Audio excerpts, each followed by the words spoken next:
Muy buenos días, mis estimados hermanos, que Dios me los bendiga. Es para mí, pues, como siempre, un privilegio enorme el poder compartir con todos ustedes la palabra del Señor, ¿verdad? Y este día vamos a estar hablando de ese hecho tan maravilloso que se dio en el Antiguo Testamento, cuando el pueblo de Israel pues sale de Egipto y cruza el Mar Rojo. Para ello, pues, acompáñenme en el libro de Éxodo capítulo 14, del 1 al 4, y dice la palabra en el nombre del Padre, del Hijo y del Espíritu Santo. Jehová habló a Moisés diciendo: Di a los hijos de Israel que den la vuelta y acampen delante de Pirairot, entre Migdol y el mar, hacia Baal-Zephón. Y delante de él acamparéis junto al mar, porque Faraón dirá a los hijos de Israel: encerrados están en la tierra, el desierto los ha encerrado. Y yo endureceré el corazón de Faraón para que lo siga, y seré glorificado en Faraón y en todo su ejército, y sabrán los egipcios que yo soy Jehová. Y ellos hicieron así. Amén. Pues una vez que los israelitas llegaron, ¿verdad?, al Mar Rojo, acamparon, como dice la Biblia. Ese es como un farallón. Entonces vuelven a ver y hacia el desierto, y ven que hay mucho polvo que se está levantando, y se dan cuenta que es Faraón con todo su ejército que los estaba siguiendo. En ese momento se dan cuenta que se encuentran encerrados, y blasfeman el nombre de Dios y murmuran en contra de Dios. Prefieren la muerte a estar perseguidos por los egipcios. Enfrente tienen el Mar Rojo y por detrás tienen a los egipcios. No podían creer ellos en ese momento que Dios no los había sacado de Egipto para morir junto al Mar Rojo. No podían creer que Dios los había sacado de Egipto para ser víctimas del ejército que Él había juzgado con las 10 plagas. No tenían la visión, la claridad de pensamiento, no entendían el plan de Dios. Vemos que físicamente ellos iban hacia Canaán, pero en su corazón, psicológicamente, seguían en Egipto. Vemos pues también de que habemos muchos cristianos, servidores del tabernáculo bíblico bautista, que nos encontramos en la misma situación, que Dios nos ha librado de la esclavitud y que nos hace a veces pasar por situaciones desesperadas, callejones sin salidas, y no encontramos la solución para mostrarnos precisamente en ese momento su suficiencia y su poder. Muchos cristianos que en lugar de dar gracias a Dios, de alabar el nombre de Dios por las diferentes pruebas que estamos atravesando, comenzamos a decir que ¿para qué me hice cristiano? ¿Para qué voy a la iglesia? ¿Para qué me metí a servir en este ministerio?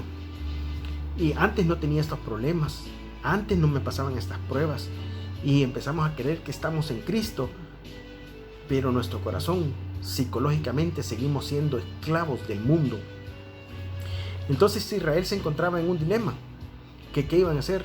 No se podían meter al mar porque no podían ni nadar. Habían pasado 430 años en Egipto, esclavos, eran agricultores. No podían pelear porque no tenían armas. Pero en eso escuchan una voz que grita y les dice: quietos, no hagan absolutamente nada. No hagan nada. Dios no quería que hicieran nada en ese momento, porque no estaba en ellos la solución. La solución iba mucho más allá de sus capacidades para poder resolverlas. Dios es el que en el último momento hace que nos muestra la puerta, la salida que menos esperábamos, la solución que menos pensábamos. Los judíos en ese momento se preguntaban: ¿el mar o los egipcios? Nunca se imaginaron que para Dios no hay limitantes. Dios siempre nos tiene una puerta que nosotros no conocemos. Hermano, esperemos a que Dios nos abra esa puerta. Nunca limitemos el poder, la capacidad de Dios a nuestro pensamiento. Se nos manda a creer y a confiar en Dios y no a cuestionar su poder. Se nos manda a creer nada más. Que cómo le va a hacer Dios no sabemos, pero no se nos manda que analicemos a Goliat y ese gigante de 3 metros y qué grande es este problema que tengo. No se nos manda que analicemos el problema.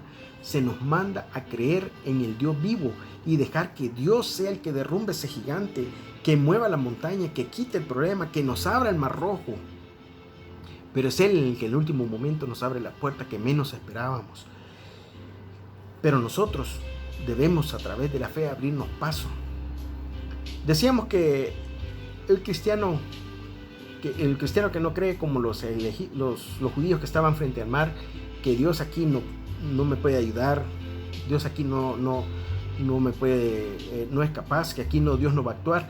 Cuando hacemos esto, y es porque hemos aventado al suelo el escudo de la fe.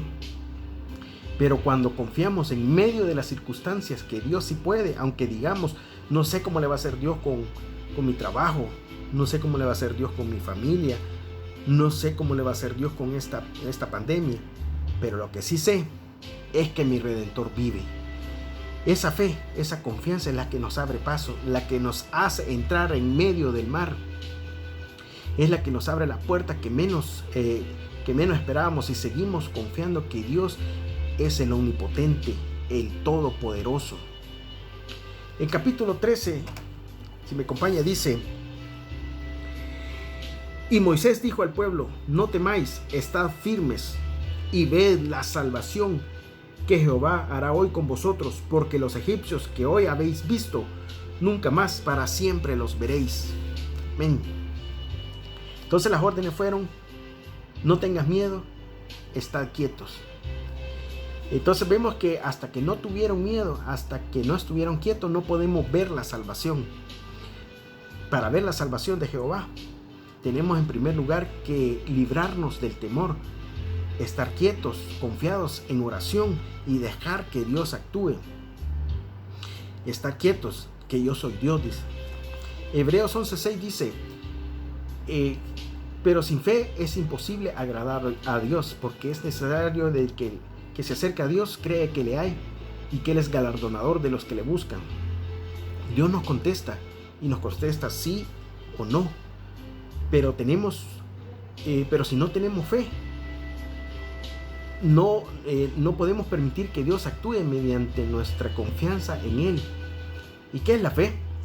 La fe es la certeza de lo que se espera y la convicción de lo que no se ve. La fe es lo que verdaderamente hizo que abrir el Mar Rojo. Y una vez que acabar los judíos de cruzar el Mar Rojo, vemos la salvación de Israel, y el Mar Rojo nos muestra una de las verdades más grandes que nos ilustra este día. En primer lugar, la absoluta suficiencia del poder de Dios para las necesidades más difíciles de nuestra vida cristiana. Además, que nos muestra que el Dios que tenemos, el Dios de la Biblia, es el Dios verdaderamente todopoderoso, todo suficiente, que no importa la circunstancia que estemos pasando, pero Dios nos dice: yo soy el Shaddai. El Shaddai significa el que todo lo puede suplir, el que es suficiente para nosotros, físicamente, emocionalmente, psicológicamente y espiritualmente. Pero si creemos que nuestro problema no tiene solución, y seguimos y que nuestro problema que no tenemos salida, que nuestro problema no tiene solución, vamos a seguir hundiéndonos en el pozo de la desesperación. Pero si este día nos levantamos y tomamos autoridad y creemos en el poder soberano de Dios y en la suficiencia de Dios, y le decimos: Dios, ayúdanos con tu poder, te pedimos que intervengas en esta situación que nos está pasando en nuestro país y el mundo, y le creemos con todo nuestro corazón, porque al que cree todo le es posible, porque Dios sostiene a aquellos que creen que Él es todopoderoso, el todo suficiente. Amén. Mi hermano, te deseo lo mejor, que tengas un excelente día, que el Señor te bendiga. Un abrazo, mi hermano, que estés bien.